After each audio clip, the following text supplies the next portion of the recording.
When did you first decide you wanted to get into singing? It's the only thing I can do. So, early age, actually, about 11 years old. I never used to speak to anyone. I was very, very shy.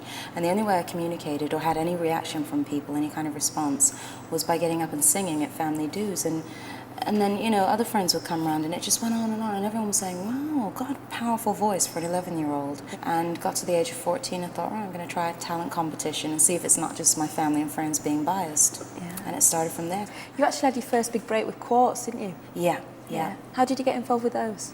I gained my first contract when I was 16 with a dance label called Street Wave. And through them, I met a guy called Dennis Inglesby. And he kept saying to me for years and years, he goes, let me manage you, let me look after you. I was like, no, I'm fine. And it got to 1990, and he called me up out of the blue. I hadn't heard from him for years, and he said, I've got this track. We've tried 3 or 4 singers. It's not working out. It's Too Late by Carole King. I went, great song. He said, but it's got a club feel to it. Yeah. And I said, well, you know, club's my roots. Fantastic, I can do that. And I was really broke. And I remember at the time thinking, this is the last thing I'm doing. I've had enough. I'm not making any money. I'm living with my mother. Nothing's working out. I was so depressed.